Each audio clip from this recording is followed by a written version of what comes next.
Hello traders, how are you? कैसे हैं आप लोग?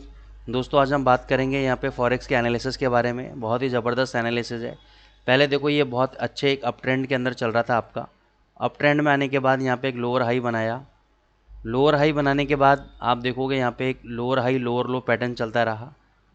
अब ये लोअर लो जब पैटर्न चलता रहा तो यहाँ पे इसने एक ट्रेंड लाइन को ब्रेकआउट किया, एक चैनल को ब्रेकआउट किया है इसने। ब्रेकआउट करने के बाद यहाँ पे higher high higher low pattern बनाना चालू कर दिया है। तो स्ट्रक्चर आप बहुत क्लियर, क्रिस्टल क्लियर स्ट्रक्चर चल रहा है। कल मैंने आपको यहाँ पे बताया था कि भाई 1100 को अगर ये लेवल ब्रेक कर दिया था तो हम बाय ट्रेड एग्जीक्यूट करेंगे और नीचे अपना 1050 या 1040 का ये हमारा स्टॉप लॉस रहेगा। इसके अंदर टारगेट हमारे 1152 तक के हमारे टारगेट रहेंगे। तो ये ट्रेड अभी भी हमारा ऑनगोइंग है, रनिंग के अंदर है। हमारा ऑलरेडी डबल क्वांटिटी से हमने 1100 के आसपास बाय कर लिया है। तो डबल क्वांटिटी यानी अगर मैंने 0.01 यहाँ पे शॉर्ट किया था तो यहाँ पे 0.02 बाई कर लिया है। तो 15 पिप मिल रहे हैं एक लॉट में, और दो लॉट क्योंकि मैंने बाई किया है यहाँ पे 0.02 बाई किया है तो मेरे को 30 पिप का प्रॉफिट हो रहा है मेरे को। ठीक है ना? तो यहाँ पे मैं अभी, और अगर ये 1135 और 1140 के आसपास जाएगा तो एक बार मैं इंट्राडे में इसको प्रॉफिट बुक करने की कोशिश करूँगा। ठीक है ना? 30-35 के आसपास मैं एक बार प्रॉफिट बुक करने की कोशिश करूँगा और अपने लॉसेस भी कवर हो जाएंगे और प्रॉफिट भी बुक हो जाएगा। ठीक है? क्योंकि अभी रीज़न क्या है कि डॉलर इंडेक्स जैसे आपका गिर रहा है। आप देखो पहले इसने जो कैंडल बनाया है, ठीक है ना, ये कंटिन्यूस सेलिंग आ रही है। तो ये मैक्सिमम सेलिंग जो है अभी आपका देखो, पिछले जो सपोर्ट था 100.90 का सपोर्ट था, इसी लेवल पे ये सपोर्ट ले रहा है। ये जैसे टूटेगा ये 100.50 लेवल को अप्रोच करेगा तो यानी 40-50 पिप की और इसमें गिरावट है। तो इतनी ही बढ़त आपकी यूरो यूएसडी में। उसके बाद अगर इसने बाउंस बैक दिया तो ये बहुत अच्छा बाउंस बैक देगा, और अगर ये लेवल तोड़ दिया तो 100 पिप और गिरेगा। ये कैसे डिसाइड होगा? आज शाम को आपका नॉन फार्म पेरोल डेटा है। नॉन फार्म पेरोल डेटा के ऊपर मैं ऑलरेडी स्ट्रेटेजी आपको अपने शॉर्ट्स वीडियो के माध्यम से बता चुका हूँ। तो अगर आपको हमारी नॉन फार्म पेरोल डेटा की स्ट्रेटेजी सीखनी है या आपको फंडामेंटल सीखना है तो हमने एडवांस कोर्सेज रन करा हुआ है already. Technical, sentiment analysis, fundamental analysis, उसमें हम एडवांस कोर्सेज के अंदर ऑलरेडी करा रहे हैं। प्राइस स्ट्रक्चर, प्राइस एक्शन सब कुछ कवर अप करा रहे हैं अपने एडवांस कोर्सेज में। अगर आप ज्वाइन करना चाहते हैं तो डिस्क्रिप्शन बॉक्स में नंबर दिए हैं, आप मेरे से कॉन्टैक्ट कर सकते हैं।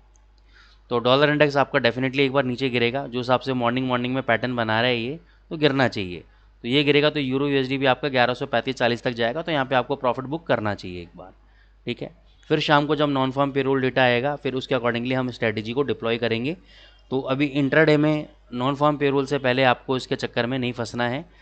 जो प्रॉफिट आ रहा है उसको लेके निकलना है, और शाम को जब डेटा आएगा उसके बाद आपको कोई ट्रेड एग्जीक्यूट करना है। जीबीपी यूएसडीपी में मैंने आपको बोला था कि 3175 के ऊपर बाय करना है। बाय किया, लेकिन बहुत ज़्यादा मेरे को एक्सपेक्टेशन थी कि ये 3250 तक आ जाएगा, लेकिन इतना नहीं आया। इसने स्ट्रेंथ नहीं दिखाया। मे भी हो सकता है ये नॉन फार्म पेरोल डेटा का ये भी वेट कर रहा है। तो अगर नेगेटिव डेटा आया नॉन फार्म पेरोल डेटा का तो ये 3250 और 3300 तक आपका जीबीपी यूएसडी जा सकता है। अगर नॉन फार्म पेरोल डेटा का डेटा पॉजिटिव आ गया तो ये वापस 3100 आएगा और 3050 तक भी आपका जीबीपी यूएसडी गिर सकता है। तो डेटा पे आप एक्शन लेना। पॉजिटिव आए तो जीबीपी को शॉर्ट करके चलना, और डेटा नेगेटिव आया तो जीबीपी में बाय ट्रेड आप एग्जीक्यूट करके चलना। जीबीपी जेपीवाई मैं शॉर्ट पोजीशन बनाना चाहता हूँ, लेकिन यहाँ पे नहीं बनाना चाहता। ये इसने प्रीवियस लेवल को देखो तोड़ा, तोड़ के यहाँ पे रीटेस्टिंग किया। अब जब ये वाला लेवल टूटेगा, ये लो टूटेगा कल का 188.06 है, 188 के नीचे आप शॉर्ट पोजीशन बनाओ। ये आपका 186 200 पिप तो मिनिमम देगा, और इसका स्टॉप लॉस रहेगा 189.80 का, यानी 180 पिप का स्टॉप लॉस है, 200 पिप का टारगेट है मिनिमम।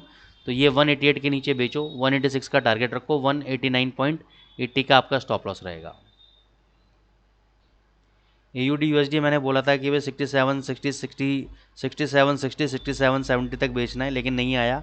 आज थोड़ा सा और ऊपर हम इसको लगा के चलेंगे 67.85 के आसपास। अगर आज ये 67.85 के आसपास चला गया तो यहाँ पे एक शॉर्ट पोजीशन हम क्रिएट करेंगे। 68.30 का हम स्टॉप लॉस लेंगे। प्रॉफिट आप अपने कंफर्ट लेवल जोन के हिसाब से प्रॉफिट को बुक कर सकते हैं।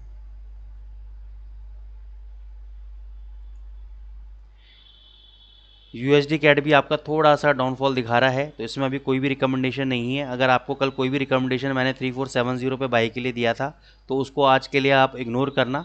इसमें मैं अभी कोई भी रिकमेंडेशन देना नहीं चाहता हूँ। USD CHF मैंने 84.21 के आसपास 25 के आसपास बोला था बाई करने के लिए इंट्राडे पेयर्स को, इसमें भी अभी अवॉइड करो। जिन लोगों ने बाई कर लिया 84.30 के आसपास बहुत बढ़िया है। 83.30 यानी 100 पे और गिरता है तो वहाँ पे एक लॉट और डबल से बाई करना, ये आपको अच्छा खासा प्रॉफिट देके जाएगा। तो जिन लोगों ने होल्ड कर सकते हैं, 100-150 पिप का लॉस ले सकते हैं, वो कृपा करके अपनी पोजीशन में बने रहें, ठीक है ना। और 100-150 पिप नीचे जाता है तो एवरेज करें, क्योंकि रीज़न क्या है, चांसेस यही है कि नॉन फार्म पेरोल डेटा हो सकता है आज एकदम सरप्राइज़ कर दे, पॉजिटिव आ जाए, ठीक है। तो अब ये मैं किस बेसिस पे बोल रहा हूँ, ये मैं किसी न किसी बेसिस पे बोल रहा हूँ, हो सकता है मेरा बेसिस गलत हो जाए, लेकिन मेरे को ऐसा लगता है कि नॉन फार्म पेरोल डेटा आपका पॉजिटिव आना चाहिए या डॉलर इंडेक्स को भगना चाहिए। लेकिन फिर भी मैं बोलता हूँ अगर नेगेटिव आ गया, मेरी एनालिसिस गलत हो गई, तो शॉर्ट पोजीशन बना लेना आप। गोल्ड का आप अभी कभी बाय कर लो 2518 पे, कल 2505-6 पे शॉर्ट दिया था, उसका एसएल खा गया। 2518 पे बाय करो, 2500 का आपका एसएल रहेगा, टारगेट 2535 तक के आपके टारगेट रहेंगे, 3540 तक के आपके टारगेट रहेंगे इसके अंदर। नीचे आता है और एवरेज करना है इसके अंदर, 2500 का एसएल रहेगा, 2500 के नीचे अगर 2 घंटे का कैंडल बंद हो जाता है और उसका लो ब्रेक करता है तो एग्जिट, नहीं तो ये 2800 2535 2540 तक जाएगा। आप आज ये ब्रेकआउट दे जाएगा ऐसा मेरे को लगता है, आप प्रॉफिट बुक कर लीजिएगा। यूएसडी जेपीवाई पे आ जाते हैं। यूएसडी जेपीवाई ने भी एक नेगेटिव पैटर्न बनाया है, लेकिन फिर भी मैंने आपको बाय ट्रेड एग्जीक्यूट करवाया हुआ है। उसका स्टॉप लॉस मैंने 141.70 तक का दिया हुआ है, तो उसको हम फॉलो करेंगे और उसका वेट करेंगे। इसलिए मैं आपको जीबीपी जेपीवाई बिकवा रहा हूँ कि अगर मान के चलो इसके अंदर एसएल कट गया तो जीबीपी जेपीवाई एटलीस्ट हमारे साथ प्रॉफिट में रहेगा, ठीक है ना। या अगर ये चल गया तो जीबीपी जेपीवाई का अगर एसएल कट गया तो ये वाला सिस्टम प्रॉफिट दे जाएगा। तो हमें इस तरीके से मैंने हेजिंग कराई है आपको, ताकि आपको प्रॉफिट आएगा ही आएगा। बस थोड़ा सा आपको जितना आपका स्टॉप लॉस कटता है एक पेयर के अंदर, दूसरे पेयर के अंदर आप लंबा टारगेट के लिए बैठना, तो आपको प्रॉफिट मिल जाएगा। ईटीएच यूएसडीटी पे आ जाते हैं। एक रिस्क आप अभी ले सकते हो ईटीएच यूएसडीटी पे बाय का सर, स्टॉप लॉस ले सकते हो 2300 का।